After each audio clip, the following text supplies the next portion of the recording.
आज की कहानी यूकियो नाम के एक ऐसे लड़के की है जिसके पास बचपन से ही वाटर ड्रैगन की पावर्स थी, लेकिन उसे इसके बारे में कुछ भी पता नहीं था।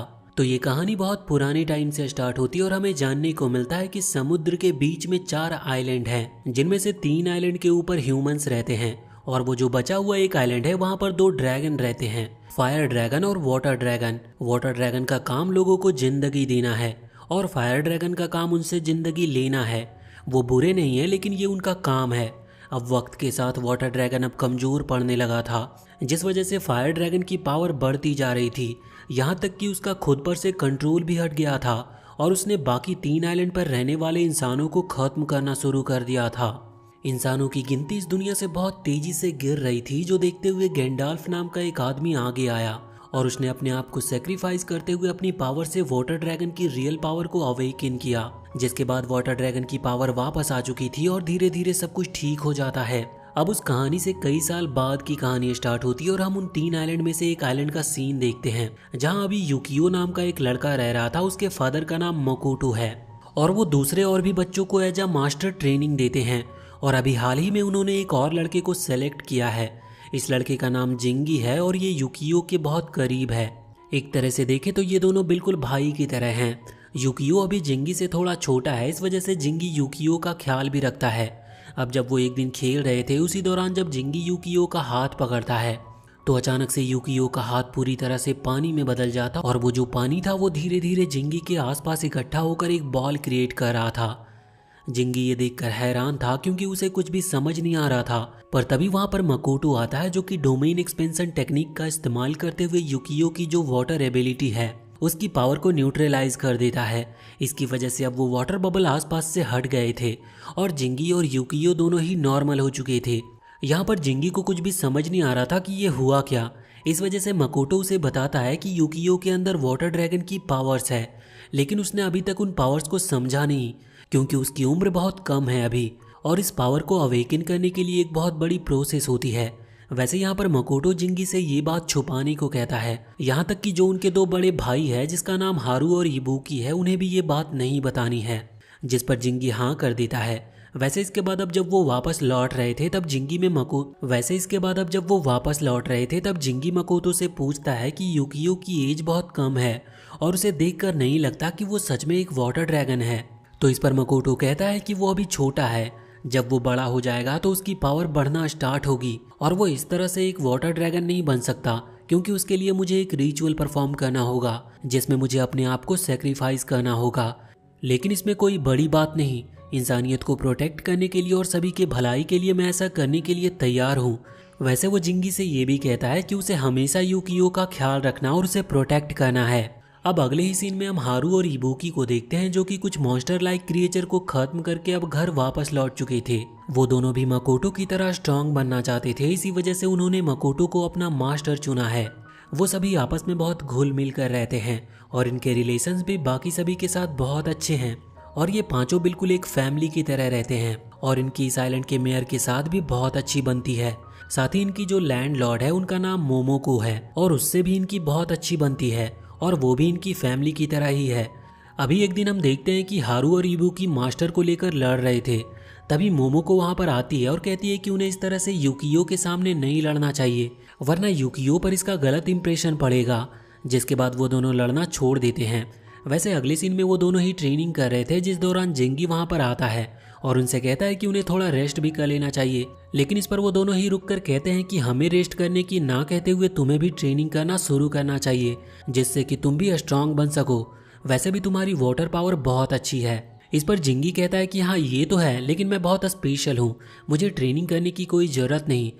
पर तभी मकोटो वहां पर आता और उसे एक लात मारते हुए कहता है कि तुम्हें खुद को ज्यादा स्ट्रांग नहीं समझना चाहिए, वरना तुम आगे नहीं बढ़ पाओगे। इस पर जिंगी को थोड़ा बुरा लगता है, क्योंकि वो बस ये बात मजाक में ही कह रहा था। अब यहाँ पर हारू अभी उस रिचुअल की बात करता है, जो कि परफॉर्म करके वाटर ड्रैगन के स्पिरिट को जगाया जा सकता है, और ऐसा वो खुद के ऊपर करने को कह रहा था। पर यहाँ पर मकोटो उसे मना कर देता और वो कहता है कि अभी तुम इसके लिए तैयार नहीं हो।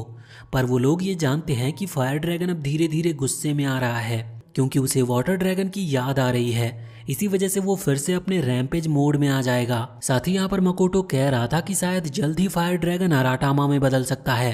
अराटामा असल में बीस्ट का एक फॉर्म होता है, जिन बीस्ट को हम बाद में देखेंगे, और असल में हारू और इबुकी इसी तरह के बीस्टों को खत्म करते हैं। लेकिन अगर फायर ड्रैगन अराटामा बीस्ट में बदलता है तो उसकी पावर नॉर्मल अराटामा से बहुत ही ज़्यादा होगी।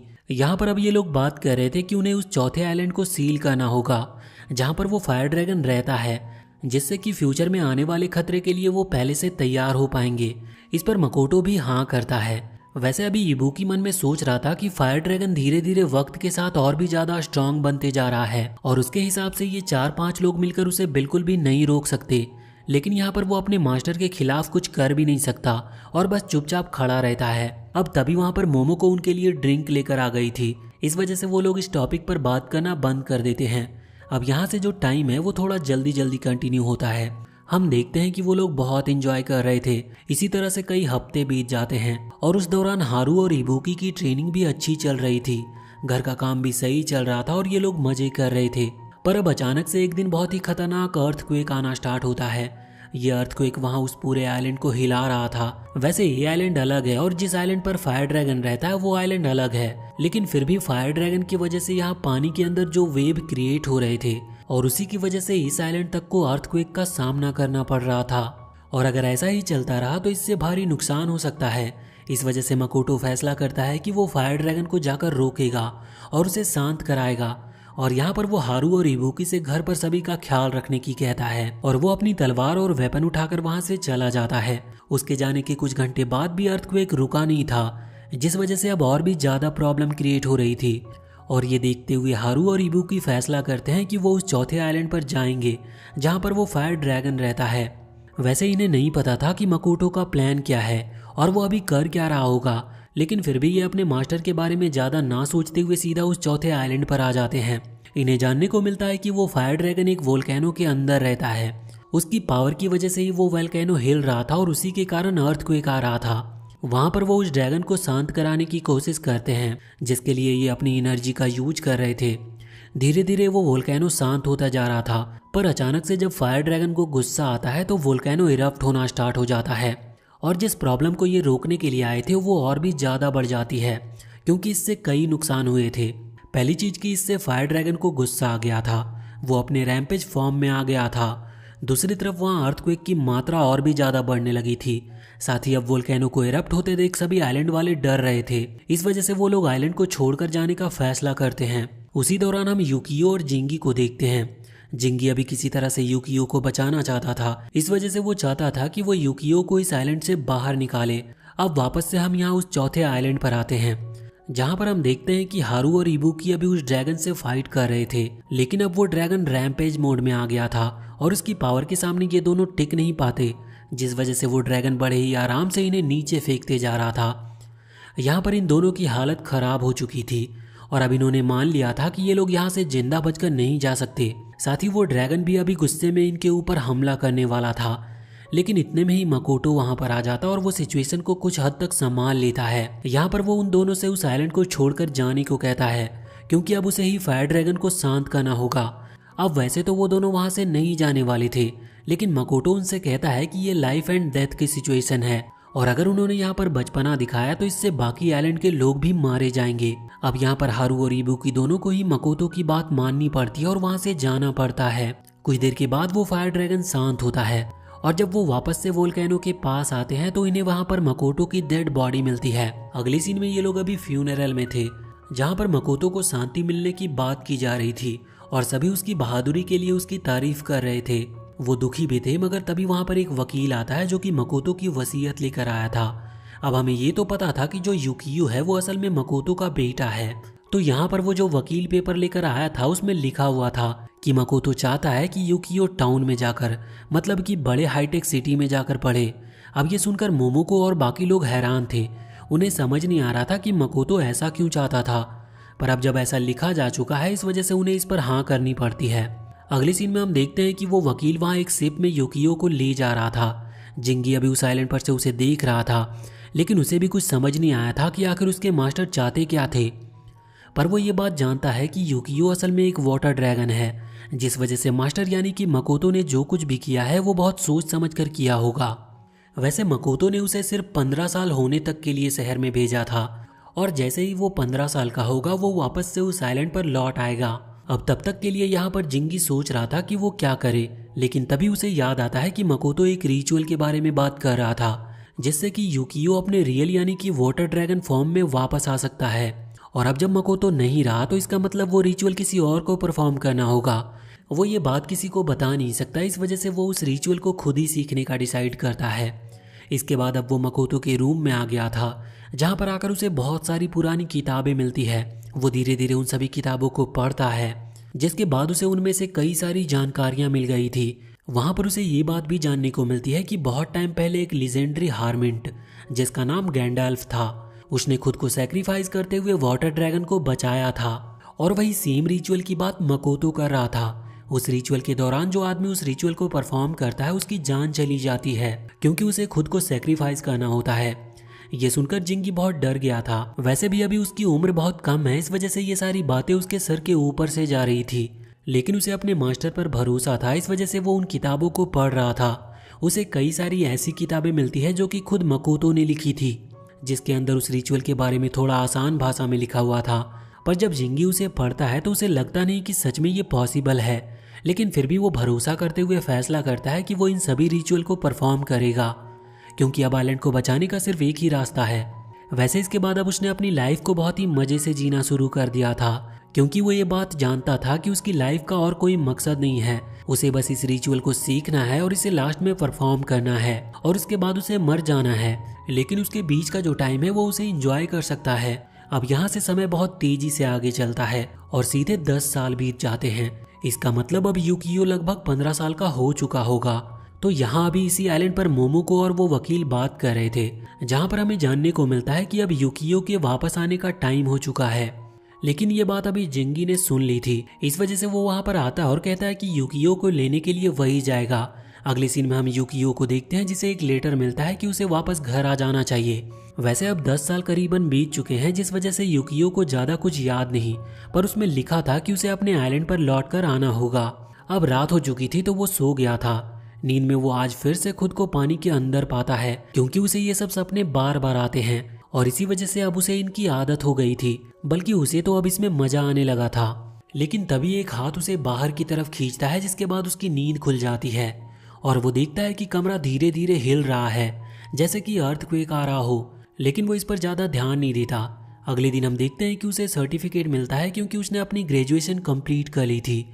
वैसे इसके बाद अब जब वो बाहर आ रहा था तभी उसकी मुलाकात उसकी टीचर से होती है, जो कि उससे कह रही थी कि उन्होंने सुना है कि अब वो वापस अपने आइलैंड पर जा रहा है। वो पूछती है कि क्या तुम इस चीज से खुश हो, जिस पर यूकियो कहता है कि हाँ, उसे ज्यादा कुछ फर्क नहीं पड़ता और वो होप करता है कि वहाँ के लोग भी यहाँ की तरह अच्छे होंगे। वैसे अभी बाहर आते वक्त वो थोड़ा सा दुखी था क्योंकि भले ही वो 10 साल से यहाँ पर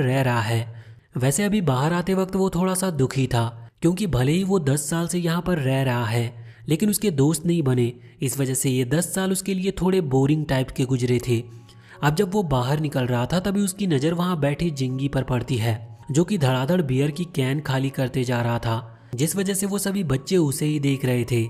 यूकियो ने जिंगी को नहीं पहचाना था क्योंकि शायद वो गॉगल्स पहने थे, लेकिन यहाँ पर आकर जिंगी अपने गॉगल्स उतारता है, पर फिर भी यूकियो उसे नहीं पहचानता और कहता है कि मैं तुम्हें नहीं जानता। और इसके बाद यूकियो वहाँ से जाने लगता है, पर जिंगी हार नहीं मानता क्योंकि उसे डाउट था कि यही यूकियो है। इस वजह से वो उसका पीछा करना जारी रखता है और कुछ देर के बाद वो एक पुल की तरफ आते हैं। जब वो दोनों वहां से गुजर रहे थे तो उसी दौरान जिंगी चेक करने के लिए कि यूकियो असल में यूकियो है कि नहीं, उसे वहां पुल के ऊपर से नीचे पानी में फेंक देता है। वो जब पानी में गिरता है तो वो तैरने की कोशिश कर रहा था। अब यहाँ पर दो चीजें हैं, यूकियो एक वाटर ड्रैगन है लेकिन फिर भी उसे तैरना नहीं आता, और दूसरी चीज ये है कि उसकी स्कूल ड्रेस बहुत ही ज्यादा भारी है। इस वजह से वो थोड़ा बहुत हाथ पैर चला भी रहा था तो भी पानी के ऊपर नहीं आ पा रहा था। लेकिन अब अचानक से वो पानी के अंदर गोल गोल घूमना स्टार्ट कर देता है, जो वो खुद नहीं कर रहा था, ये सब अपने आप ही हो रहा था।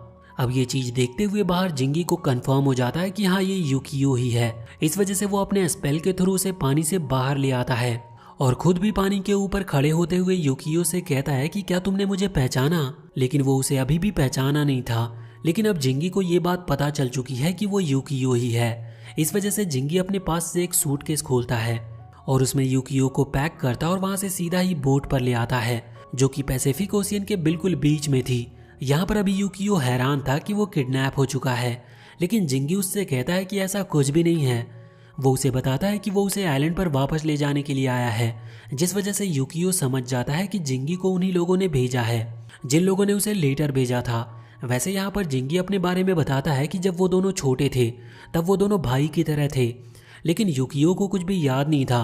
अब अगले सीन में वो लोग उस आइलैंड पर पहुंच चुके थे जहाँ पर मोमोको और वो मेयर उनका इंतजार कर रहे थे। यहाँ पर वो उनका स्वागत भी करते हैं, लेकिन यूकियो उन्हें बताता है कि उसे उन दोनों के बारे में ज़्यादा कुछ याद नहीं है। लेकिन इस पर वो दोनों कहते हैं कि चिंता की कोई बात नहीं, उसे धीरे धीरे सब कुछ याद आ जाएगा। अब इसके बाद वो सीधा ही घर पर आ गए थे, जहाँ पर जिंगी यूकियो को उसके फादर की फोटोग्राफ दिखाता है जिसमें उनकी पूरी फैमिली थी। लेकिन यूकियो उसके खुद के फादर को भी नहीं जानता था। इस वजह से सबसे पहला डाउट उसके मन में यही आया था कि ये फोटो शायद फोटोशॉप की गई है। यहाँ पर जिंगी और बाकी लोग यूकियो को बताते हैं कि उसके जो फादर थे वो एक मास्टर थे, वो कई सारे स्टूडेंट्स को ट्रेन करते थे, उनके पास कई सारी पावर्स भी थी और यूकियो के पास भी ऐसी पावर है जिन्हें उसे मास्टर करना है। यूकियो के लिए ये सब मानना थोड़ा मुश्किल था। वैसे इसके बाद वो अपनी मदर के बारे में पूछता है, जिस पर वो लोग बताते हैं कि उन्हें कुछ भी नहीं पता, क्योंकि जब यूकियो और उसके फादर यानी कि मकोतो यहाँ आए थे तब वो दोनों अकेले थे और ना जाने क्यों पर इन लोगों ने कभी यूकियो की मदर के बारे में कुछ पूछा नहीं। यूकियो को ये चीज़ थोड़ी सी अजीब लगती है, लेकिन अब वैसे भी वो यहाँ पर आ चुका है और उसके पास और कोई चारा नहीं है, इस वजह से वो यहीं पर रुकने का फैसला करता है। वैसे इसके बाद अब वो वापस अपने रूम में लौट रहा था। जिंगी भी यहाँ पर उसका पीछा करता है, लेकिन जिंगी को अभी यूकियो का बिहेवियर थोड़ा सा अलग लग रहा था, क्योंकि वो बचपन में कभी इतना चुप चुप नहीं रहता था। वो यहाँ पर यूकियो के कमरे में आकर उससे इसकी वजह पूछता है, जिस पर यूकियो बताता है कि ऐसा इस वजह से है क्योंकि जब मैं वहाँ मेनलैंड में गया था तभी एक दिन हम सभी स्टूडेंट को एक हॉट स्प्रिंग वाली जगह पर ले जाया गया, जहाँ पर जो बाकी बच्चे थे वो यूकियो का मजाक उड़ा रहे थे, जिस वजह से उसे गुस्सा आया और वो जैसे ही चीखा तो वहाँ का पानी अपने आप ही हवा में उड़कर उस बच्चे को उठा लेता है जो उसका मजाक उड़ा रहा था। और ऐसा हर बार होता था जब भी उसे किसी पर गुस्सा आता था। इसी वजह से किसी को चोट ना लगे इसलिए यूकियो ने खुद को बाकी लोगों से दूर रखा और इसी वजह से अब उसे ज़्यादा इमोशंस फील नहीं होते। वैसे इसके बाद जब यूकियो पीछे मुड़कर देखता है तो वो नोटिस करता है कि जिंगी उसकी बात पर ज़्यादा ध्यान नहीं दे रहा। अब यूकियो थोड़ा सा बोर हो रहा था, इस वजह से वो तुरंत ही वहाँ से बाहर की तरफ आ जाता है और उस आइलैंड पर घूमने लगता है। रास्ते में उसकी मुलाकात आराटामा नाम के उसी क्रिएचर से होती है जो कि अभी बहुत ही अजीब बिहेव कर रहा था। यहाँ जब वो आया था तब उसने आराटामा बीस्ट को देखा था, लेकिन तब वो बड़ा क्यूट था। अब अचानक से ये आराटामा वहाँ पानी में गिर जाता है, जिसके बाद पानी में एक ब्लास्ट होता है और उसके अंदर से एक मास्क की तरह एक फिश टाइप की चीज बाहर निकलती है जो कि बड़ी अजीब लग रही थी। अब वो जो भी चीज थी वो यहाँ पर यूकियो पर हमला करने वाली थी, लेकिन उसके हमला करने से पहले ही जिंगी वहाँ पर आता है और उसे बचाकर वहाँ से उड़ते हुए ले जाने लगता है। रास्ते में वो यूकियो को बताता है कि इनको आराटामा कहते हैं और ये लोगों के इमोशंस के हिसाब से बिहेव करते हैं। वैसे अब उस आराटामा ने अपना असली रूप बना लिया था और वो बहुत ही खतरनाक किसी मॉन्स्टर की तरह लग रहा था और अब वो उनका रास्ता भी रोक लेता है। यूकियो यहाँ पर जिंगी से कहता है कि अब हम क्या करेंगे, जिस पर जिंगी कहता है कि उसे चिंता करने की कोई ज़रूरत नहीं और इतना कहते हुए वो अपने डोमेन एक्सपेंशन टेक्निक का इस्तेमाल करके उस आराटामा को ब्लास्ट कर देता है। ये देखकर यूकियो बहुत ही ज़्यादा हैरान था, लेकिन तभी अचानक से वो आराटामा बीस्ट फिर से क्रिएट हो जाता है और अपने नॉर्मल रूप में आ जाता है। अभी भी वो बहुत ज़्यादा खतरनाक लग रहा था और इन पर हमला करने वाला था, लेकिन उसी समय जिंगी अचानक से यूकियो को आराटामा के पास धक्का दे देता है, जिस वजह से यूकियो आराटामा के पेट में चला गया था और यहाँ पर अब वो पानी के अंदर था। उसे बड़ी घबराहट हो रही थी, इसकी वजह से उसकी पावर्स एक्टिवेट हो जाती है जिस पर उसका कंट्रोल नहीं था, जिस वजह से वो आराटामा ब्लास्ट कर जाता है। अभी यूकियो अपनी पावर कंट्रोल नहीं कर पा रहा था, जिसके कारण वो जिंगी पर भी हमला कर देता है, लेकिन जिंगी ने बहुत ही आसानी से उसकी पावर को मैनेज कर लिया था। यूकियो को लग रहा था कि शायद जिंगी उस पर गुस्सा करेगा क्योंकि उसने जिंगी के ऊपर हमला किया, लेकिन जिंगी कहता है कि उसे चिंता करने की जरूरत नहीं है, उसका भी अपने पावर पर कंट्रोल नहीं है। यूकियो सोच रहा था कि वो सच में इस पावर को कंट्रोल कर भी पाएगा कि नहीं। इस पर जिंगी कहता है कि उसे चिंता करने की जरूरत नहीं, अगर वो ट्रेनिंग करे तो ऐसा वो कर सकता है। जिसके बाद जिंगी यूकियो के शर्ट पर धीरे से पंच करता है, जिस वजह से यूकियो को याद आता है कि जब वो छोटा था तब भी जिंगी सेम ऐसा ही करता था। दूसरी तरफ हम देखते हैं कि अभी वो आराटामा जो कि यूकियो ने डिस्ट्रॉय किया था वो ले एनर्जी में कन्वर्ट हो जाता है और उसके बाद वहाँ पर छोटे छोटे अराटामा बीस्ट में कन्वर्ट हो जाता है। अगले दिन हम देखते हैं कि यूकियो बैठकर प्रैक्टिस कर रहा था, तभी वहाँ पर जिंगी आता है। यूकियो उससे कहता है कि मुझे नहीं लगता कि मैं कुछ कर पाऊंगा, क्योंकि मुझे तो कुछ समझ में नहीं आ रहा मैं बैठे बैठे क्या कर रहा हूँ। इस पर जिंगी कहता है कि तुम्हें कुछ करना नहीं है, बस तुम्हें ले एनर्जी पर ध्यान लगाना है। यूकियो को कुछ भी नहीं पता था कि आखिर ये ले एनर्जी होती क्या है। अब इसके बाद जिंगी उसे समझाता है कि एक वाइटल एनर्जी होती है जो कि जमीन के अंदर फ्लो करती है और बड़े लेवल के मास्टर इसका यूज करते हैं अपनी पावर को सर्कुलेट करने के लिए और साथ ही साथ इस तरह की अराटामा बीस्ट और कुछ पावरफुल क्रिएचर से लड़ने के लिए। अगर यूकियो इस एनर्जी को समझ लेता और इसे कंट्रोल करना सीख जाता है तो वो भी इन अराटामा बीस्ट से आसानी से लड़ सकता है। अब यूकियो को ज़्यादा कुछ तो समझ नहीं आया था, पर फिर भी वो प्रैक्टिस करना शुरू कर देता है। अगले सीन में हम देखते हैं कि अभी जिंगी को जानने को मिलता है कि लोगों ने एक अराटामा बीस्ट को देखा है जो कि खतरनाक है। इसीलिए वो फैसला करता है कि वो यूकियो को भी वहाँ पर लेकर जाएगा, जिससे कि वहाँ पर उसकी ट्रेनिंग हो सके और ऐसा करने से उसे ज़्यादा एक्सपीरियंस भी मिलेगा। अगले सीन में वो लोग वहाँ पर पहुँच चुके थे जहाँ पर वो अराटामा बीस्ट है। वो अभी उसे छुपकर देख रहे थे और सोच रहे थे कि उन्हें प्लान बनाकर उससे फाइट करनी होगी, पर तभी वो अराटामा बीस्ट इनकी बात सुन लेता और वो वहाँ पर उनके पास आ जाता है। यहाँ पर अभी वो जिंगी की तरफ हमला कर रहा था, जबकि यूकियो उनके सामने ही खड़ा हुआ है, लेकिन वो यूकियो पर ज़्यादा ध्यान नहीं देता। इस चीज़ से यूकियो थोड़ा सा हैरान था, पर तभी जिंगी उससे कहता है कि वो उसकी मदद करे। अब यूकियो ने जितनी भी ले एनर्जी को कंट्रोल करना सीखा था उसके थ्रू ही वो नॉर्मल अटैक करता है। ये अटैक एक वाटर अटैक था जिसकी वजह से अराटामा बीस्ट को हल्का सा डैमेज पहुंचा था। वो गिर गया था लेकिन उसने हार नहीं मानी थी। वो फिर से खड़ा होता है और जिंगी को नीचे गिरा देता है। अभी जिंगी हमला नहीं कर पा रहा था, जिस वजह से वो यूकियो से हेल्प मांगता है। अब यहाँ पर यूकियो सोच रहा था कि वो क्या करे, तभी इतने में वहाँ पर हारू की एंट्री होती है जो कि अपनी मैसिव एनर्जी से उस अराटामा बीस्ट को प्यूरिफाई कर देता है। मतलब वो एक बार में ही ले एनर्जी में कन्वर्ट होकर उड़ गया था बिना उसे टच किए। ये देखकर यूकियो अभी हल्का सा हैरान था। तभी यहाँ पर हारू नीचे आता और जिंगी से कहता है कि उसे बियर पीना कम कर देना चाहिए। हम देखते हैं कि जब ये अराटामा बीस्ट प्योर हो गया था तो उसकी जो वाटर बॉडी थी उसके अंदर से बहुत सारी बियर की कैन निकलती है और क्या पता शायद वो इसीलिए जिंगी के पीछे पड़ा हुआ था। वैसे अब यहाँ पर हारू यूकियो को भी देखता है, वो उसके पास आता है। वो उसे पहचान गया था, इस वजह से वो उसे अपने गोद में उठा लेता है। वैसे यूकियो उसे नहीं पहचानता था कि ये लड़का है कौन। अभी जिंगी हारू से कहता है कि यूकियो डर रहा है, इसीलिए उसे नीचे उतार देना चाहिए। अभी हारू जानता था कि यूकियो ने उसे नहीं पहचाना है, इस वजह से वो बताता है कि वो उसके फादर का स्टूडेंट हुआ करता था। अब इसके बाद वो लोग घर पर आ गए थे जहाँ पर मोमोको उनके लिए खाना बनाती है। वो लोग बताते हैं कि यूकियो को बचपन में मोमो के हाथ का खाना बहुत ही ज़्यादा पसंद था। वैसे यूकियो भी ये चीज़ याद करने की कोशिश करता है लेकिन उसे कुछ भी याद नहीं आता। और अब यहाँ पर वो हारू की तारीफ करने लगा था क्योंकि उसने बहुत ही कम टाइम में सिर्फ अपनी एनर्जी को यूज करते हुए उस अराटामा बीस्ट को ले एनर्जी में कन्वर्ट करते हुए प्यूरिफाई कर दिया। अब यहाँ पर हारू बताता है कि वो ले मास्टरी कर रहा है, जिसका मेन मोटिव यही होता है कि वो ले एनर्जी के थ्रू अराटामा बीस्ट को प्यूरिफाई करे। वो बताता है कि अराटामा बीस्ट उनके दोस्त भी नहीं हैं क्योंकि वो लोगों पर हमला करते हैं, और वो उनके दुश्मन भी नहीं हैं क्योंकि वो ऐसा जानबूझकर नहीं करते। इसीलिए वो उन्हें मारता नहीं बल्कि प्यूरिफाई कर देता है, जिसके बाद वो नॉर्मल छोटे छोटे अराटामा में बदल जाते हैं और किसी से लड़ते नहीं। यूकियो को ये बात बड़ी पसंद आती है। अगले सीन में हम देखते हैं कि जिंगी अभी यूकियो को उस आइलैंड से सीधा फर्स्ट आइलैंड पर लेकर आया था। यूकियो देखता है कि ये जो पहला आइलैंड है ये बहुत ही ज़्यादा डेवलप्ड है क्योंकि यहाँ पर म्यूजिशियन, खाने के स्टॉल वगैरह सब चीज़ें हैं। वो दोनों अभी एक वाटर ट्रेन में बैठे हुए थे। वो ये देखकर बहुत ही इम्प्रेस था क्योंकि आज तक उसने पानी पर चलने वाली ट्रेन कभी नहीं देखी थी। अब जब वो वहाँ मेन टाउन की तरफ पहुँचते हैं तो जिंगी अभी उसे अलग अलग चीज़ों के बारे में बता रहा था जो कि यूकियो ध्यान से सुन रहा था। लेकिन भीड़ के चलते जिंगी किसी और रास्ते चला जाता है और यूकियो किसी और। अभी यूकियो को पता नहीं था कि जिंगी गुम गया है, इस वजह से वो बस आगे बढ़ते जा रहा था। रास्ते में जब वो किसी चीज के बारे में पूछने को होता है तभी वो देखता है कि जिंगी उसके साथ नहीं है। वो उस आइलैंड पर लगभग 10 साल बाद आया है, जिस वजह से उसे कुछ भी याद नहीं, इसीलिए जिंगी को ढूंढना मुश्किल था। तभी सामने वो लोगों की चिल्लाने की आवाजें सुनता है। वहां पर हम देखते हैं कि एक क्लाउन अभी हैरान था क्योंकि उसकी जो बॉल टाइप चीज थी वो हवा में उड़ रही थी। वो बॉल अचानक से एक अराटामा बीस्ट में कन्वर्ट हो जाती है, जो देखकर सभी डर जाते हैं। अभी वो अराटामा यहाँ उस क्लाउन के ऊपर हमला करने वाला था, लेकिन इतने में यूकियो आगे आते हुए उसे बचा लेता है। वो जानता था कि यहाँ पर कोई ऐसा नहीं जो कि एक अराटामा बीस्ट से लड़ पाए, इसीलिए अब उसे ही फाइट करनी होगी। वो फाइट करने के लिए तैयार था, पर तभी हम देखते हैं कि वहाँ पर एक लड़का आता है और गोली चलाते हुए उस अराटामा बीस्ट को खत्म कर देता है। युकियो ये देखकर हैरान था।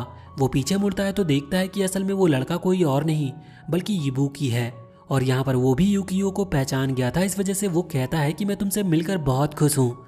अभी युकियो उसे नहीं पहचानता था, लेकिन बाद में साथ चलते वक्त इबुकी उसे बताता है कि वो भी उसके फादर का एक पुराना स्टूडेंट है। वो ये भी कह रहा था कि उसने लोगों से युकियो के बारे में सुना है।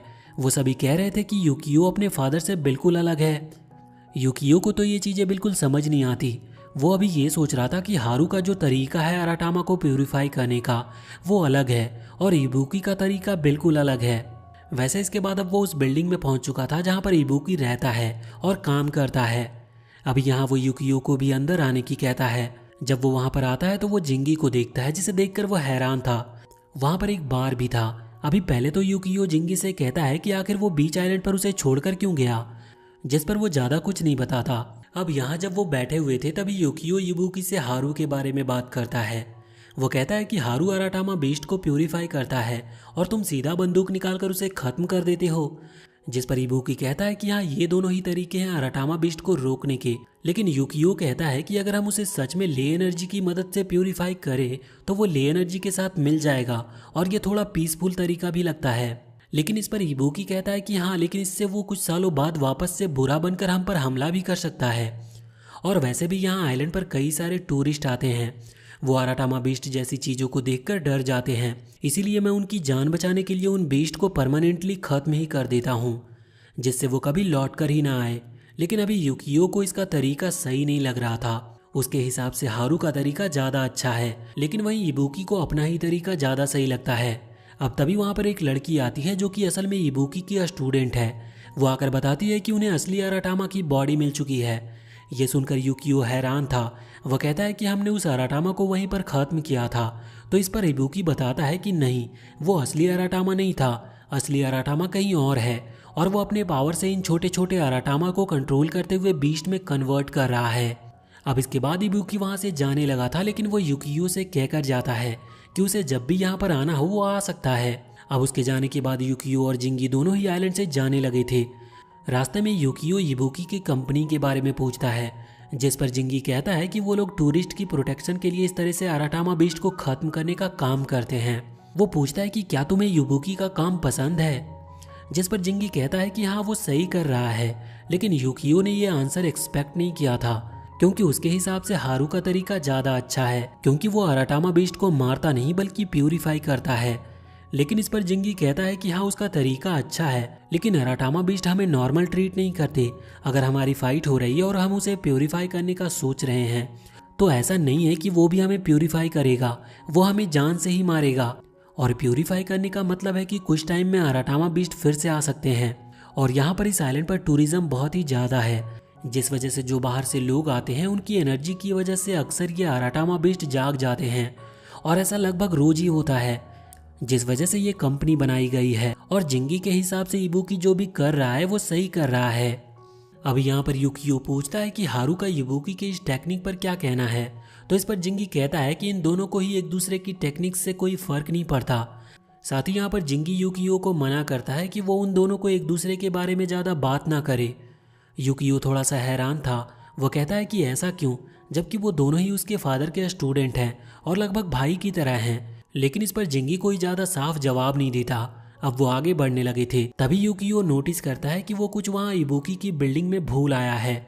इस वजह से वो जिंगी को आगे जाने को कहता है और खुद उस बिल्डिंग की तरफ जाने लगता है अपनी चीज़ वापस लेने के लिए। वैसे युकियो ने अभी जिंगी को जाने को इसीलिए कहा क्योंकि वो पहले भी इस तरह से आइलैंड पर अकेला घूम चुका है। इस वजह से उसे अब डर नहीं लगता। जब वो आगे बढ़ रहा था तो यही सोच रहा था कि हारू का तरीका सही है या फिर इबुकी का। लेकिन तभी अचानक से जमीन हिलने लगती है और लोगों के चीखने की आवाज़ आती है। वो तुरंत ही उस डायरेक्शन में भागता है तो देखता है कि लोग एक अराटामा बीस्ट से डरकर भाग रहे हैं। वहाँ पर एक और लड़का था जो कि असल में इबुकी का साथी है। यहाँ पर वो लोगों से दूर हटने को कह रहे थे, तभी वो अराटामा बीस्ट सामने आ जाता है। युकियो को समझ नहीं आ रहा था कि वो क्या करे, लेकिन फिर वो अपनी एनर्जी का यूज करता है उस पर हमला करने के लिए। उसे याद आता है कि इबुकी का मानना है कि आराटामा बीस्ट किसी को भी इंजर्ड करने से पहले एक बार भी नहीं सोचते और इसीलिए उसे लगता है कि उन्हें खत्म करना ही सही है। यहाँ पर युकियो की एनर्जी कुछ काम नहीं आती। वो आराटामा बीस्ट अभी भी पूरी तरह से ठीक था, लेकिन इतने में ही इबुकी के बहुत सारे लोग वहाँ पर आते हैं और उसके ऊपर गोली चलाना शुरू कर देते हैं। उसी दौरान यहाँ पर युकियो के पास जिंगी आ गया था, जो कि उसे वहाँ से चलने को कहता है क्योंकि आराटामा बीस्ट बहुत पावरफुल है। और साथ ही जिंगी यहाँ पर ये भी कह रहा था कि अगर ये लोग इसे गोलियों से ना मार पाए तो इनका आगे का प्लान क्या होगा। लेकिन इतने में ही इबुकी और उसकी वो स्टूडेंट वहाँ पर आती है। इबुकी यहाँ पर गोलियों को रुकवाते हुए अपनी पावर का इस्तेमाल करना शुरू करता है, जिसमें हम देखते हैं कि अचानक से उसकी बॉडी हल्की सी चेंज होने लगी थी और उसका एक हाथ पूरी तरह से बदल गया था। यहाँ पर जिंगी युकियो को बताता है कि इबुकी अभी इस आराटामा बीस्ट की एनर्जी को एब्जॉर्ब करने की कोशिश कर रहा है, जिससे कि वो उसी की एनर्जी का यूज कर सके उसी को हराने के लिए।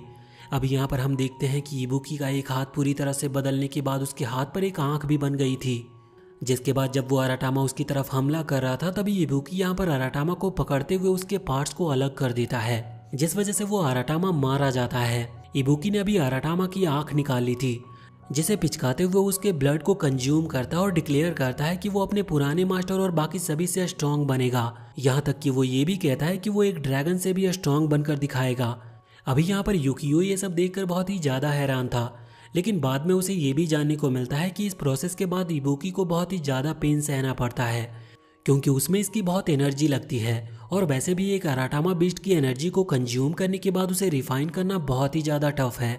अब इसके बाद हम देखते हैं कि अगले ही दिन वो लोग थर्ड आइलैंड पर आ गए थे और ये वो आइलैंड है जहाँ पर हारू और उसके स्टूडेंट रहते हैं। वहाँ पर ज़्यादातर जंगल ही जंगल है, इस वजह से जिंगी को वहाँ पर आना बिल्कुल भी पसंद नहीं था, क्योंकि वहाँ पर वाईफाई भी नहीं होती और ना ही कोई गर्ल्स है जिससे वो बात कर सके। वैसे अभी वो यहाँ पर इसीलिए आया था क्योंकि युकियो ने उससे रिक्वेस्ट की थी। वो चाहता था कि वो हारू से मिले और साथ ही उसके जो स्टूडेंट हैं उसके साथ वो दोस्ती करे। अब तभी वहाँ पर हारू के 2 स्टूडेंट आ जाते हैं। वैसे जिंगी उन दोनों को ही पसंद नहीं करता और वो दोनों भी जिंगी को बिल्कुल पसंद नहीं करते, क्योंकि उन्हें जिंगी का नेचर और कैरेक्टर दोनों ही बिल्कुल नहीं पसंद। अब यहाँ पर वो युकियो को लेकर आ रहे थे और उसे आसपास की जगह के बारे में बता रहे थे। वैसे आसपास सिर्फ जंगल ही जंगल था, लेकिन अब वो लोग एक श्राइन टेम्पल के पास आ जाते हैं जहाँ पर 2 स्टैचू रखे हुए थे। वो बताते हैं कि ये दोनों स्टैचू अलग अलग ड्रैगन के हैं और ये उन्होंने वाटर ड्रैगन और फायर ड्रैगन के लिए बनाए हैं। अभी युकियो ड्रैगन के बारे में जानना चाहता था, जिस वजह से वो उसे उसी आइलैंड की तरफ पॉइंट करते हुए बताते हैं कि ये 4th आइलैंड है जहाँ पर वो ड्रैगन रहा करते हैं। वो यहाँ पर उसे वो स्टोरी भी बताते हैं जब फायर ड्रैगन को गुस्सा आया था और उसने हमला किया था। वो पूरी कहानी बताते हुए ये भी बताते हैं कि युकियो के फादर ने इस चीज़ के लिए अपनी जान दे दी थी। अभी युकियो को याद आता है कि इबुकी कह रहा था कि वो ड्रैगन से ज़्यादा स्ट्रांग बनेगा। वो समझ जाता है कि वो ज़रूर फायर ड्रैगन की बात कर रहा था, मगर युकियो को अभी कुछ भी याद नहीं। वो सोचता है कि उसे कुछ तो याद होना चाहिए था। अगर सच में इतनी बड़ी तबाही हुई थी और जब वो यहीं था तो कुछ तो मेमोरी होगी उसके पास। लेकिन जब वो सोचने की कोशिश करता है तब उसे सिर्फ पानी ही दिखाई देता है। अब यहाँ वो आगे बढ़ने वाला था, तभी वो देखता है कि अभी जिंगी हारू के उन दोनों स्टूडेंट से कह रहा है कि यहाँ पर कहीं बियर नहीं मिलती। साथ ही वो उन्हें साथ में चलने को भी कहता है और ड्रिंक करने को कहता है। उसी समय वहाँ पर हारू आ गया था, जिसे जानने को मिलता है कि युकियो अभी उसी से मिलने के लिए आया है, इसीलिए वो उसको अपने घर पर लेकर आता है। जहाँ पर जब वो बैठे थे तो हारू पूछता है कि आखिर तुम मुझसे क्या बात करना चाहते थे। युकियो कहता है कि अभी वो कुछ ही टाइम पहले फर्स्ट आइलैंड पर गया था जहाँ वो इबुकी से मिला। वैसे तो हारू इबुकी के बारे में कोई भी बात करना नहीं चाहता था, लेकिन फिर भी अब युकियो कह रहा है तो वो सुनता है।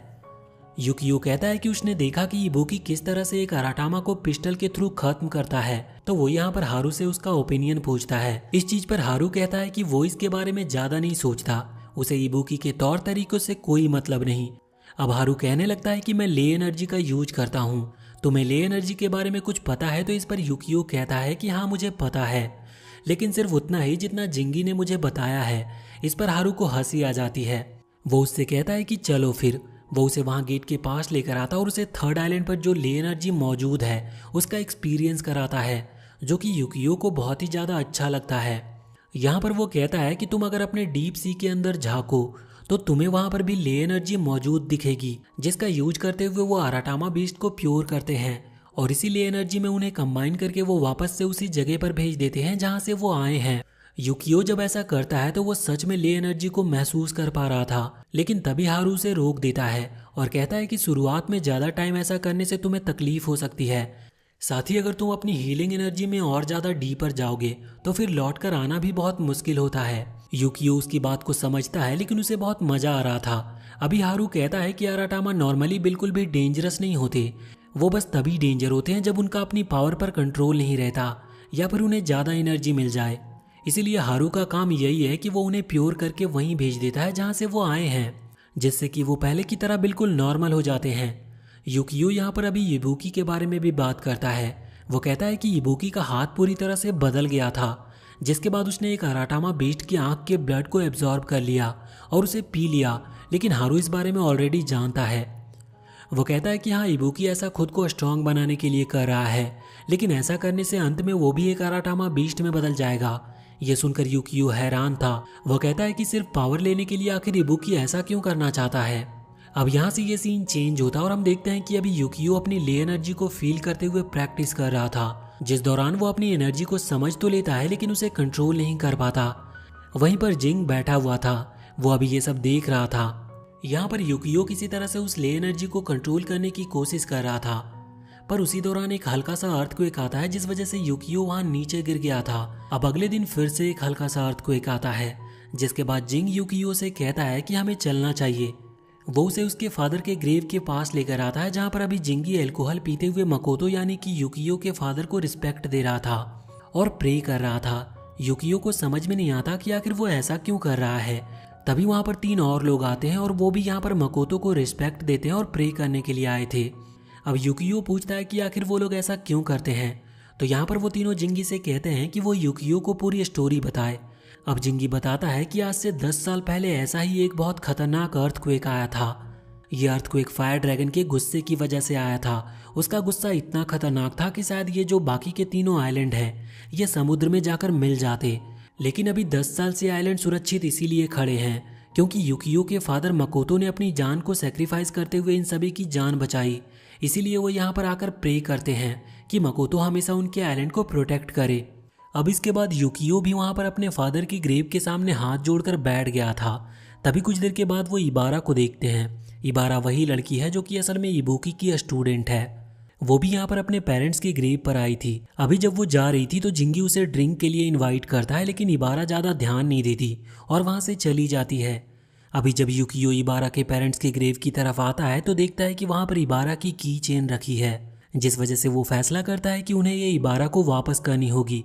अगले सीन में वो लोग फर्स्ट आइलैंड पर आ चुके थे, जहाँ युकियो पहले तो जिंगी से माफ़ी मांगता है कि वो उसे ज़बरदस्ती यहाँ पर लेकर आया, लेकिन जिंगी कहता है कि कोई बात नहीं क्योंकि उसे फर्स्ट आइलैंड पसंद है। इसके बाद अब जब वो वहाँ उस बिल्डिंग में पहुँचते हैं जहाँ पर इबुकी काम करता है तो उन्हें इबुकी मिलता है, लेकिन अब वो वहाँ से आगे बढ़ जाते हैं और यहाँ पर आकर उसी लड़के से मिलते हैं जिन्हें उन्होंने उसे आराटामा वाले इंसिडेंट पर देखा था। इस लड़के का नाम मकीतो है। ये इनका वेलकम करता और यहाँ पर युकियो और जिंगी उससे कहते हैं कि उनके पास इबारा की वो की चेन है, इसीलिए वो उसे की चेन लौटा दे। लेकिन इस पर मकीतो कहता है कि वो खुद ही वो की चेन उसे क्यों नहीं दे देते।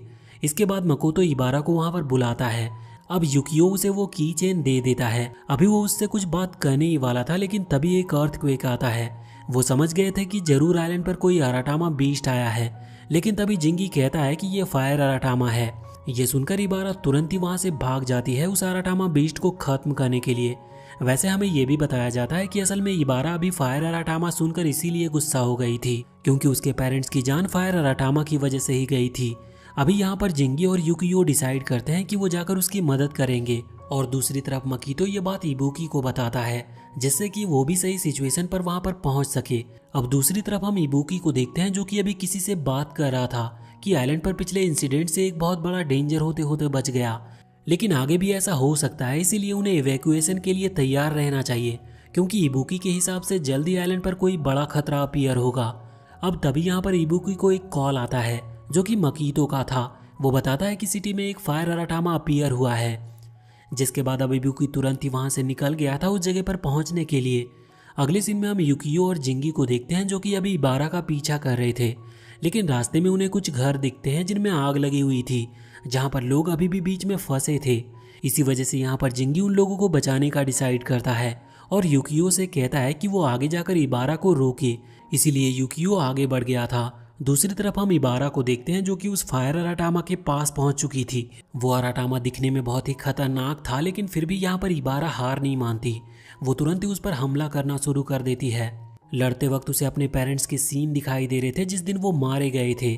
इसी वजह से वो और ज्यादा मोटिवेशन के साथ अराटामा पर हमला कर रही थी, पर वो अराटामा अपने हाथ को आगे करते हुए उसके हर एक अटैक को ब्लॉक करते जा रहा था।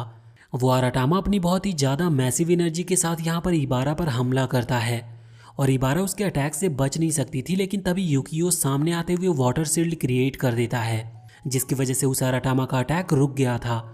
यहाँ अभी इबारा को युकियो के अंदर इबुकी दिखाई दे रहा था, क्योंकि जिस दिन उसके पेरेंट्स की डेथ हुई थी तब इबुकी वहां पर आ गया था उन्हें बचाने के लिए। हालांकि वो थोड़ा सा लेट हो गया था, जिस वजह से इबारा के पेरेंट्स नहीं बच पाए। अब यहाँ पर वो अराटामा युकियो के ऊपर फिर से हमला करने लगा था, जिन्हें युकियो अपने उसी शील्ड की मदद से रोकते जा रहा था। हालांकि इसके बाद अब वो खुद भी उसके ऊपर अटैक करता है, लेकिन उस अराटामा को इससे ज़्यादा डैमेज नहीं पहुंचता। ये देखते हुए युकियो अभी इबारा से कह रहा था कि उसे यहाँ से चले जाना चाहिए, लेकिन अब तभी वहाँ पर हारू के वो दोनों स्टूडेंट आ जाते हैं। अभी उसी दौरान अराटामा ने फिर से बहुत ही पावरफुल हमला यहाँ उनकी तरफ कर दिया था। युकियो की शील्ड सामने थी, जिस वजह से उसका अटैक रुक जाता है, मगर हम देखते हैं कि युकियो उसके अटैक को रोक नहीं रहा था, बल्कि मैनिपुलेट करते हुए अलग डायरेक्शन में भेज रहा था, जिससे युकियो को बहुत ज़्यादा एनर्जी नहीं लगानी पड़ रही थी। पर वो जानता था कि वो इतनी आसानी से इसे नहीं हरा सकता। इस वजह से वो उन तीनों को कहता है कि वो यहाँ से भाग जाए, पर इस पर इबारा मना करती है और कहती है कि अगर वो लोग यहाँ से भागते हैं तो ऐसे में ये अराटामा उनका पीछा करेगा और फिर ये टाउन के बीच में आ जाएगा, जिससे कि बाकी लोग जो कि यहाँ पर घूमने के लिए आए हैं उनकी जान को खतरा हो सकता है। उसकी बात बिल्कुल सही थी। अब इसके बाद यहाँ इबारा ने जंप करते हुए उस अराटामा पर हमला करना शुरू कर दिया था। उसके पास लाइटनिंग पावर्स थी, जिस वजह से वो अराटामा को अच्छा खासा डैमेज आ रहा था, पर अभी वो लाइटनिंग पावर थोड़ी कम थी। यहाँ पर वो युकियो से ये भी कह रही थी कि वो भी सेम टाइम पर उसकी मदद करे, जिसके बाद युकियो अपनी वाटर पावर का इस्तेमाल करता है। वो अराटामा एक फायर टाइप का है, इस वजह से वाटर का उस पर बहुत ज़्यादा असर पड़ता है और उसके बॉडी पर जो फ्लेम्स थी वो बुझ जाती है, लेकिन ऐसा ज़्यादा देर के लिए नहीं था और बहुत जल्द वापस से वो फ्लेम्स अपीयर हो जाती है। अब यहाँ पर युकियो और इबारा दोनों मिलकर हमला कर रहे थे, जिसके बाद युकियो हारू के उन दोनों स्टूडेंट से भी हेल्प करने को कहता है और वो भी यहाँ पर हमला करना शुरू कर देते हैं। उनमें से एक के पास विंड मैजिक की पावर थी। अभी ये सब मिलकर हमला कर रहे थे, जिस वजह से उस अराटामा को थोड़ी प्रॉब्लम हो रही थी कि वो किस पर हमला करे, और कुछ ही देर में अब फाइनली ये लोग उसे प्यूरिफाई कर देते हैं। अब वो लोग इसके लिए सेलिब्रेट कर ही रहे थे कि उसी दौरान वहाँ पर 3 बड़े बड़े स्टोन आकर गिरते हैं। ये फायर स्टोन थे जो कि अब सीधा ही फायर अराटामा में इवॉल्व हो जाते हैं और हमें जानने को मिलता है कि ये 4th आइलैंड से आए हैं जहां पर वो ड्रैगन रहते हैं। अब यहाँ पर वो ये भी समझ गए थे कि इनका वो मुकाबला नहीं कर सकते। इबारा कहती है कि मैं अकेले यहाँ पर रुकती हूँ, तुम लोग भाग जाओ और किसी को बुला कर लाओ। अब वो लोग वहां से भागे, इसके पहले ही अचानक से एक अराटामा इनके आसपास फायर बैरियर क्रिएट कर देता है, जिसका मतलब अब ये लोग वहां से भाग नहीं सकते। इसी वजह से अब इन्हें लड़ना होगा। युकियो समझ गया था कि अब कुछ भी नहीं किया जा सकता। वो अपनी डीप एनर्जी को महसूस करना शुरू करता है। उसकी आंखें ग्लो कर रही थी और अब उसकी पूरी पावर यहाँ अनलीज होने वाली थी। उसी दौरान वहां पर हारू और इबुकी आ जाते हैं। यहाँ पर हारू एक अराटामा को आते ही प्योरीफाई कर देता है और वहीं इबुकी ने भी एक अराटामा को पिस्टल से खत्म कर दिया था। दूसरे अराटामा पर ये दोनों मिलकर हमला करते हैं और उसे नीचे गिरा देते हैं, जिसके बाद जब इबुकी उस अराटामा की आंखों को निकालते हुए उसके ब्लड को पीने वाला था, तभी हारू उसे प्यूरिफाई कर देता है। अब इस चीज पर यहाँ इबुकी को बहुत गुस्सा आ रहा था। वो कहता है कि आखिर तुमने ऐसा क्यों किया, जिस पर हारू कहता है कि तुम ही सोचो कि अगर हमारे मास्टर यानी कि माकोतो यहाँ पर होते तो क्या वो ये चीज देखकर खुश होते कि तुम ब्लैक मैजिक का इस्तेमाल कर रहे हो। इस पर इबुकी कहता है कि मुझे इस चीज से कोई फर्क नहीं पड़ता, क्योंकि मास्टर इसीलिए मारे गए थे क्योंकि हम लोग तब कमजोर थे। अगर उस वक्त हम ताकतवर होते तो वो मारे नहीं जाते। अब तभी हम देखते हैं कि वो अराटामा फिर से खड़ा हो गया था और वो यहाँ पर इन पर हमला करने वाला था, लेकिन तभी हारू अपने विंड मैजिक से उसके कुछ पार्ट्स को डिस्ट्रॉय कर देता है। अब यहाँ पर उस अराटामा बीस्ट की जो आंख थी वो नीचे गिर गई थी। अभी इबुकी उसे लेकर उसके ब्लड को कंज्यूम करने वाला था, पर तभी हारू से रोक देता है और अब वो दोनों में लड़ाई शुरू हो गई थी वहां पर, जिस दौरान जिंगी वहां पर आता है और छुपकर उस आंख को प्यूरिफाई कर देता है। इसके बाद अब वो युकियो के पास आ गया था। यहाँ पर आने के बाद वो उन दोनों से कहता है कि उन्हें शर्म नहीं आ रही वो अपने स्टूडेंट के सामने लड़ रहे हैं। ये सुनकर अब वो रुक जाते हैं। यहाँ पर अभी भी हारू का यही मानना था कि इबुकी को ब्लैक मैजिक का यूज नहीं करना चाहिए, क्योंकि ये चीज मकोतो को बिल्कुल पसंद नहीं थी। पर इबुकी को इससे कोई फर्क नहीं पड़ता। इसके बाद अब वो दोनों ही वहां से चले गए थे। हम देखते हैं कि अभी बाद में इबारा, युकियो और हारू के वो दोनों स्टूडेंट मिलते हैं और उनकी एज लगभग सेम थी। इसीलिए यहाँ पर इबारा युकियो को अपना नंबर दे रही थी जिससे कि वो कांटेक्ट में रह सके। अब वैसे तो हारू के वो दोनों स्टूडेंट्स और इबुकी के स्टूडेंट इबारा, इनके बीच में ज्यादा बनती नहीं, लेकिन फिर भी वो लोग यहाँ पर दोस्ती कर लेते हैं और चारों अपना नंबर एक दूसरे के साथ शेयर करते हुए एक ग्रुप बना लेते हैं।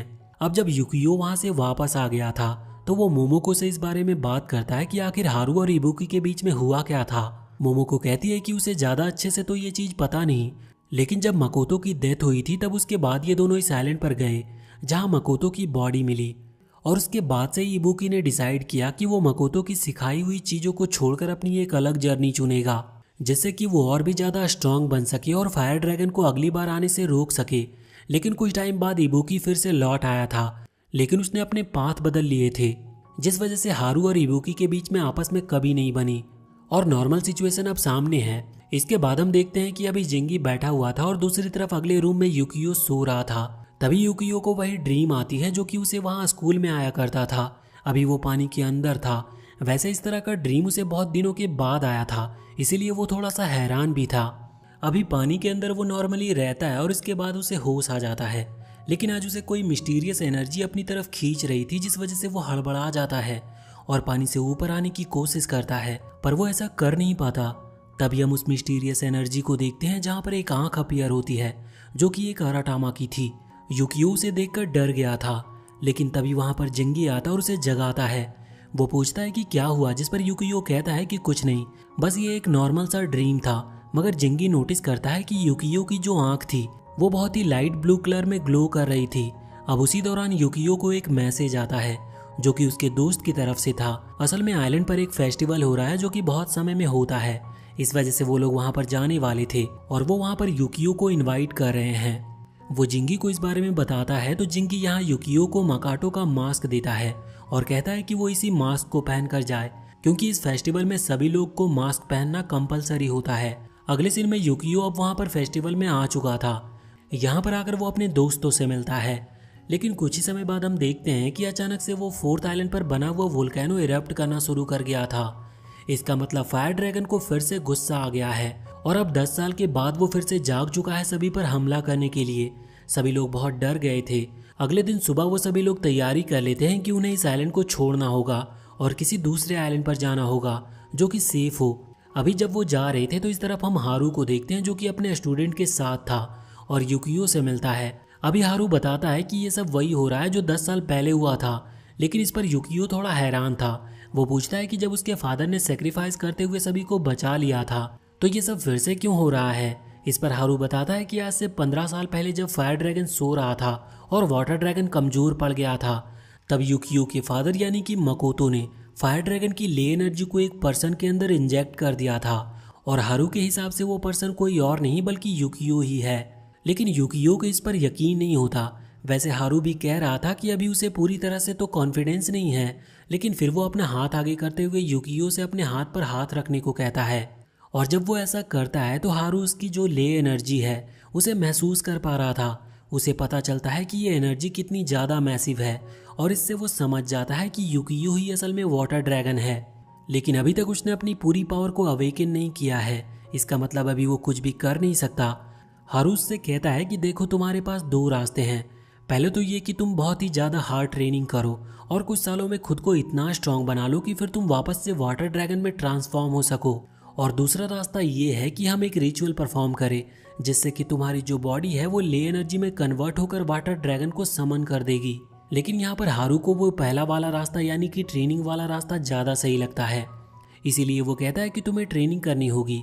युकियो इसके लिए पूरी तरह से तैयार था। वैसे अभी उसी फायर ड्रैगन को रोकने के लिए हारू को सीधा वहीं पर जाना होगा, इसीलिए वो अपने स्टूडेंट से कहता है कि वो लोग जिंगी के साथ और युकियो के साथ यहाँ से सीधा मेनलैंड जहाँ पर युकियो पढ़ाई के लिए गया था वहाँ पर जाए और अपने साथ मोमोको को भी ले जाए। अब वो बहुत ज़्यादा उदास थे।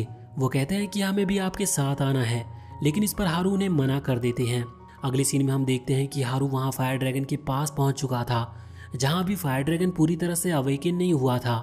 इसीलिए हारू तुरंत ही अपनी पावर से वहां उस वोल्केनो के ऊपर एक बैरियर क्रिएट करने लगा था। हालांकि ये सब करने में उसे खुद को सेक्रीफाइस करना पड़ेगा मकोटो की तरह ही। तभी वहां पर इबुकी भी आ जाता और कहता है कि ऐसा मैं करूंगा। अब दोनों में इसी चीज पर बहस हो रही थी कि आखिर उन दोनों में से सेक्रीफाइस कौन करेगा।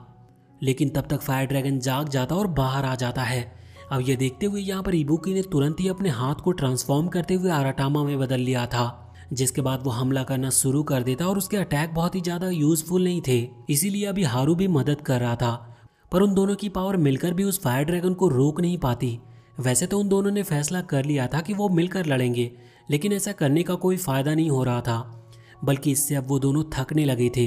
तभी फायर ड्रैगन इबुकी के ऊपर हमला करता है और उसे नीचे गिरा देता है, जो देखते हुए हारू अभी उसके पास आता है उसकी मदद करने के लिए। लेकिन अब वो ड्रैगन फिर से उनके ऊपर हमला करने लगा था। पर तभी यूकियो और बाकी सारे स्टूडेंट वहां पर आकर उस फायर ड्रैगन के अटैक को रोक लेते हैं। लेकिन इस चीज से हारू और इबुकी दोनों ही बिल्कुल खुश नहीं थे। उनके हिसाब से इन्हें यहाँ नहीं आना चाहिए था, क्योंकि यहाँ पर बहुत ही ज्यादा खतरा है।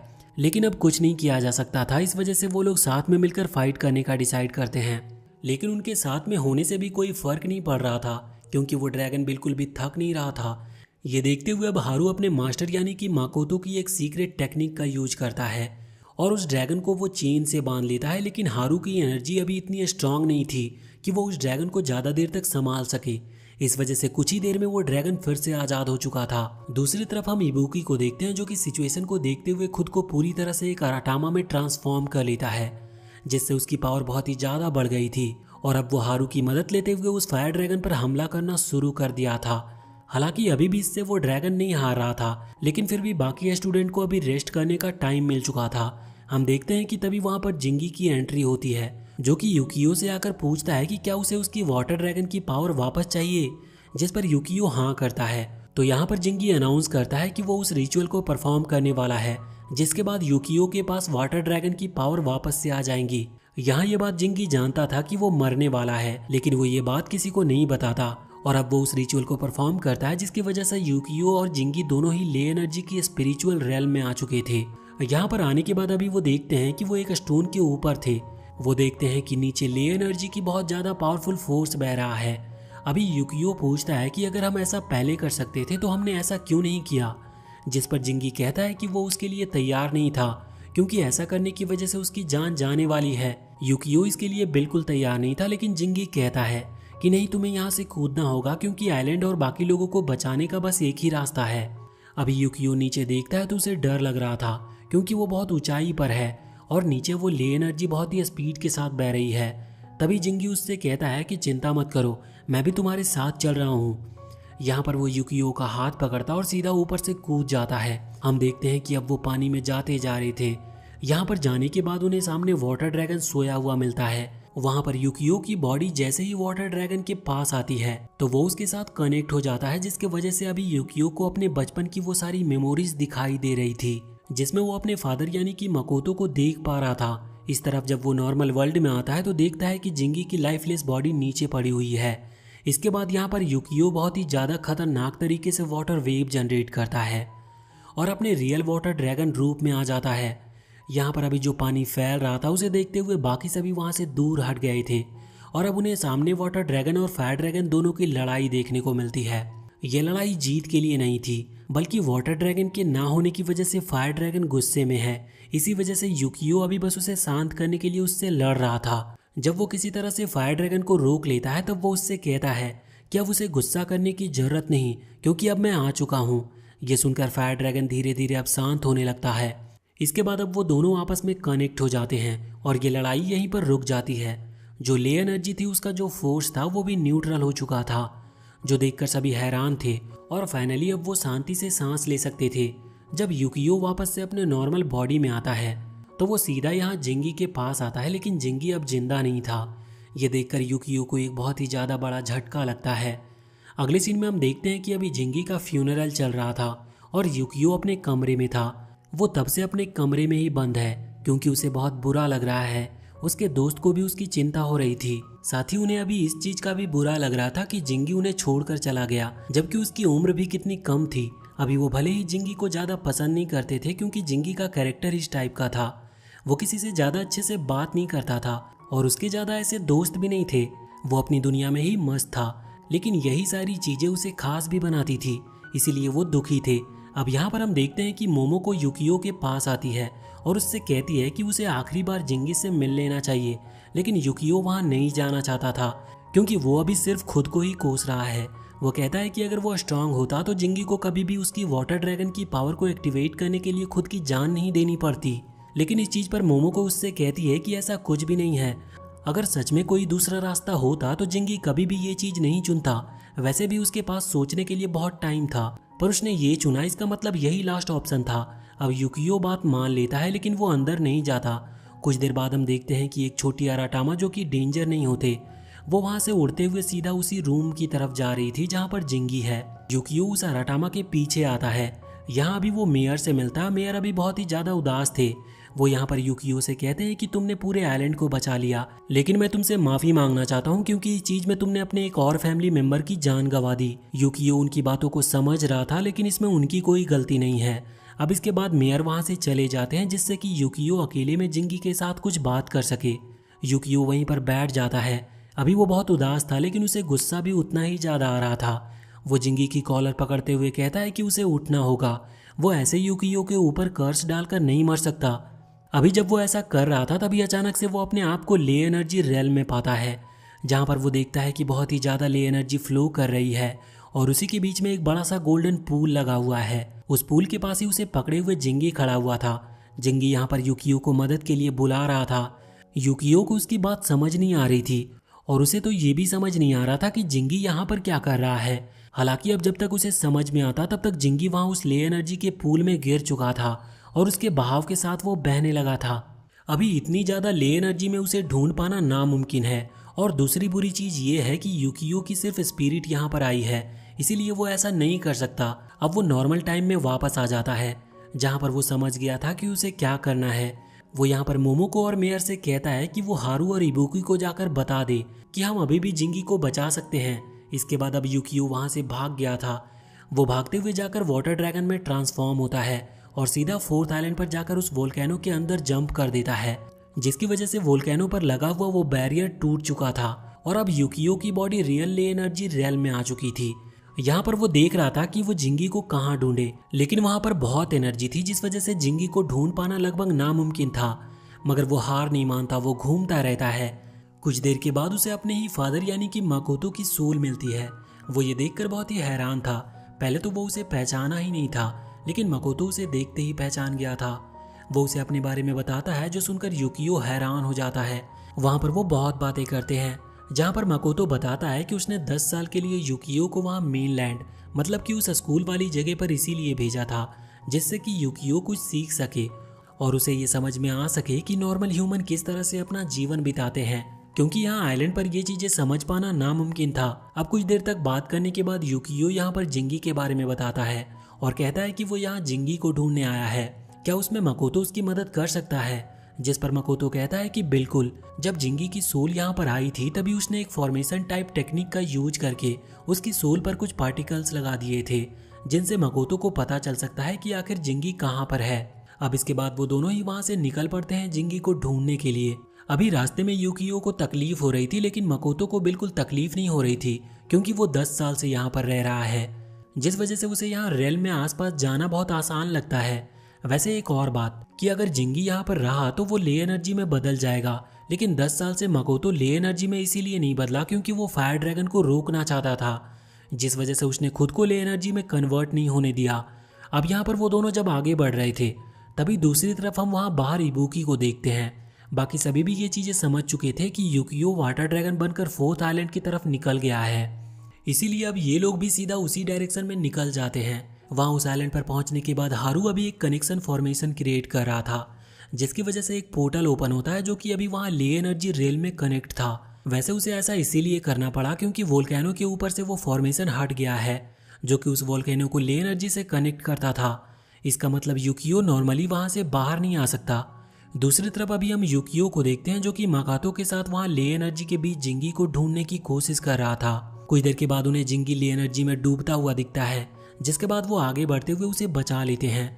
अभी युकियो यहाँ जिंगी को देखकर बहुत ही ज्यादा खुश था। जिंगी भी अपने मास्टर यानी कि मकोतो को देखकर बहुत ही ज्यादा खुश और हैरान भी था। अब इन्हें वापस लौटना था, लेकिन क्योंकि फॉर्मेशन डिस्ट्रॉय हो चुका है जिस वजह से ये उस फॉर्मेशन के थ्रू वापस नहीं निकल सकते। पर तभी यूकियो को वहाँ दूर एक तारा चमकते हुए दिखता है। वो समझ गए थे कि जरूर ये बाहर के लिए रास्ता है। भले ही यूकियो को नहीं पता कि ये हारू ने क्रिएट किया है, लेकिन वो समझ गया था क्योंकि वही वहाँ सबसे अजीब चीज थी। अब जब वो दोनों आगे बढ़ने लगते हैं तो मकातो यहाँ यूकियो और जिंगी से कहता है कि अब तुम दोनों को ही फायर ड्रैगन को संभालना है, मेरा काम अब यही पूरा होता है। और इसके बाद वो उन दोनों को ही बाय कहते हुए ले एनर्जी में कंबाइन हो जाते हैं और ये दोनों वहां से निकल पड़ते हैं सीधा उसी पोर्टल की तरफ। अब जब वो यहाँ पर एक पोर्टल के पास पहुंच गए थे तो तभी इबुकी वहां से अपने हाथ को अराटामा में कन्वर्ट करते हुए आगे बढ़ाता है, जिससे कि वो यूकियो और जिंगी को बाहर निकाल सके। लेकिन यूकियो का हाथ फिसल जाता और वो पीछे की तरफ गिर जाता है, जिस वजह से वो अचानक से एक दूसरे डायमेंशन में पहुंच गया था जहां पर फायर ड्रैगन की सोल मौजूद थी। यहाँ पर वो सोल नहीं चाहती थी कि यूकियो फिर से उसे छोड़कर जाए, लेकिन यूकियो उसे समझाता है कि अब वो वाटर ड्रैगन होने के साथ साथ एक ह्यूमन भी है, जिस वजह से उसे अपनी लाइफ एक ह्यूमन की तरह भी कंटिन्यू रखनी होगी। वो फायर ड्रैगन को समझाता है कि वो जल्दी वापस लौट कर आएगा, जिस पर फायर ड्रैगन मान जाता और उसे जाने देता है। अभी यूकियो वापस से वहाँ ले एनर्जी रेल में आ चुका था, जहाँ पर फिर से एक बार इबुकी हाथ आगे बढ़ाता है और ये लोग हाथ पकड़ लेते हैं और वहाँ से बाहर आ जाते हैं। जब वो बाहर आता है तो देखता है कि जिंगी उसके साथ नहीं है, क्योंकि असल में वो जिंगी की सोल थी, इसलिए वो जिंगी की बॉडी में जा चुकी थी। पर जब वहाँ जिंगी की बॉडी में उसकी सोल आती है और जब वो उठता है तो ये देखकर मोमोको और मेयर दोनों ही बहुत ही ज्यादा हैरान थे। और अब जिंगी उठते ही सबसे पहले यही कहता है कि उसे बियर पीनी है। वहीं दूसरी तरफ यूकियो खुश होते हुए सभी से पहले माफी मांगता है, क्योंकि उसकी वजह से वो सभी चिंता कर रहे थे, लेकिन सभी बहुत ही ज्यादा खुश भी थे। और वैसे भी उसी की वजह से जिंगी की जान जो बची थी। अभी यहाँ पर हारू और इबुकी नोटिस करते हैं कि उन दोनों को ही जिंगी की बहुत ज्यादा चिंता थी और यूकियो को भी। इस वजह से वो दोनों ही समझ गए थे कि वो अपने परिवार की चिंता करते हैं और उन्हें अपने पुराने दिन याद आते हैं जब वो बिल्कुल भाई की तरह थे। इसी वजह से अब वो अपनी दुश्मनी भुला लेते हैं। हम देखते हैं कि कुछ ही टाइम बाद इबुकी ने अब ब्लैक मैजिक का यूज करना भी छोड़ दिया था और वो वापस से मकाटो के सिखाए हुए रास्ते पर आ गया था। और इसके बाद हम देखते हैं कि यूकियो, इबारा और हारू के वो दोनों स्टूडेंट अब मेनलैंड में जा चुके हैं। यहाँ पर वो अब स्कूल में पढ़ेंगे और ग्रेजुएशन करेंगे। और इसी के साथ ये एनिमे सीरीज यहीं पर खत्म होती है। तो वीडियो अगर पसंद आई हो तो चैनल को सब्सक्राइब करके बेल आइकन जरूर दबा लें और कमेंट सेक्शन में हमें बताएं कि आपको ये वीडियो कैसी लगी।